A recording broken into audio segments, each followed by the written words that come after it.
turma do 6º ano, professora Alane falando.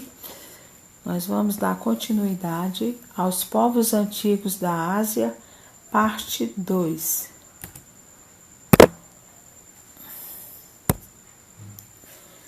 No século VI a.C., a sociedade indiana vivencia um período de constantes conflitos. As fontes históricas indicam que os brahmanes abusavam de sua autoridade, o que gerava descontentamento na maior parte da população. Nas castas inferiores, havia uma grande satisfação com as difíceis condições de vida e com impossibilidade de transformação social devido ao rígido sistema de castas. Nessa época, um homem chamado Siddhartha Gautama, mais tarde conhecido como Buda, apresentou ensinamentos que propunham uma profunda reforma no hinduísmo tradicional.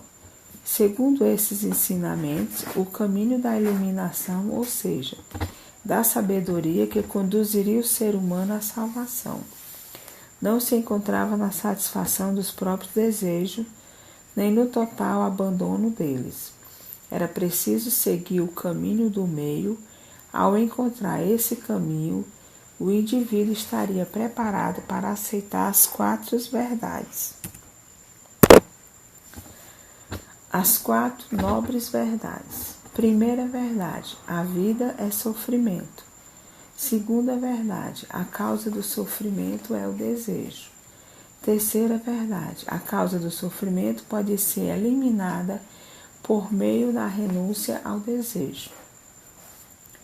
Quarta verdade, o caminho para a salvação é alcançado pela prática de 8 ensinamentos conhecido como caminho octuplo.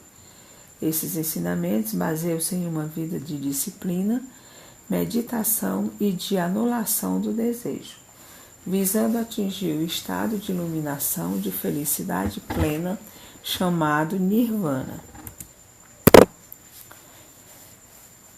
A expansão do budismo. O budismo representou um rompimento com a rígida tradição hinduísta de castas, o que era uma grande novidade na época, pois, de acordo com os ensinamentos de Buda, o fato de uma pessoa pertencer a uma casta inferior não interferia na vida espiritual.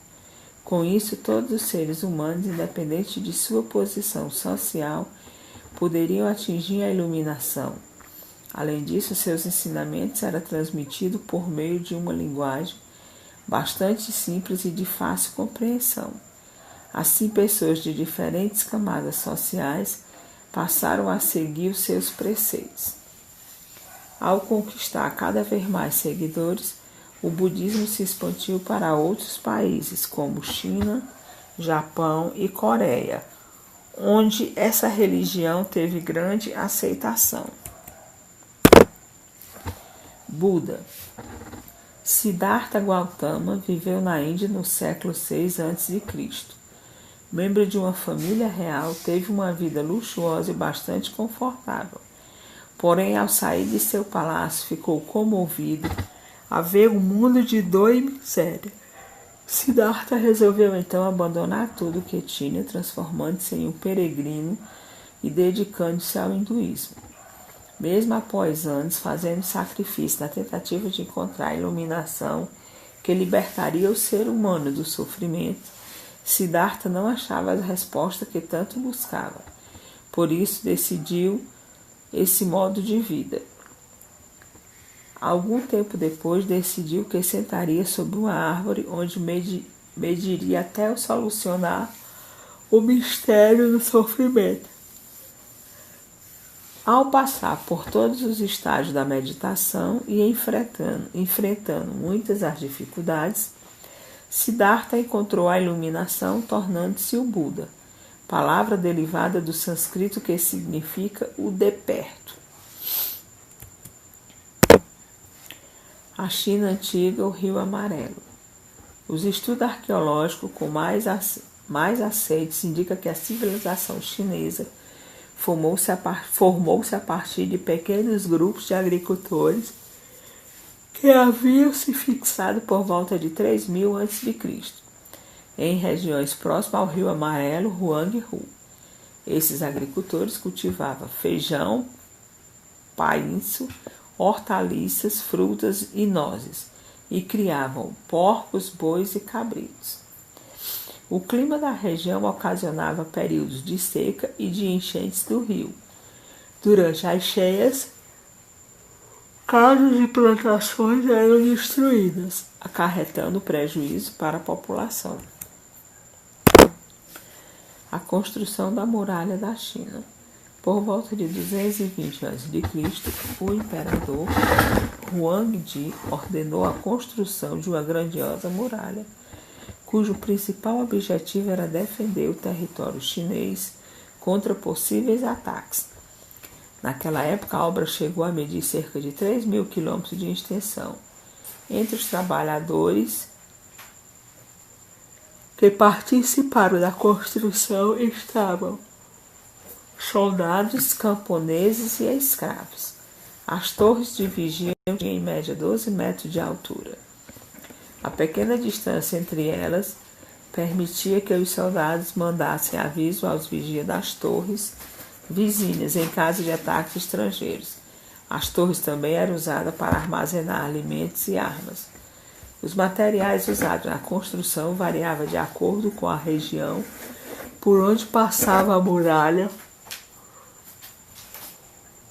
Pedra, argila ou madeira foram usados na obra.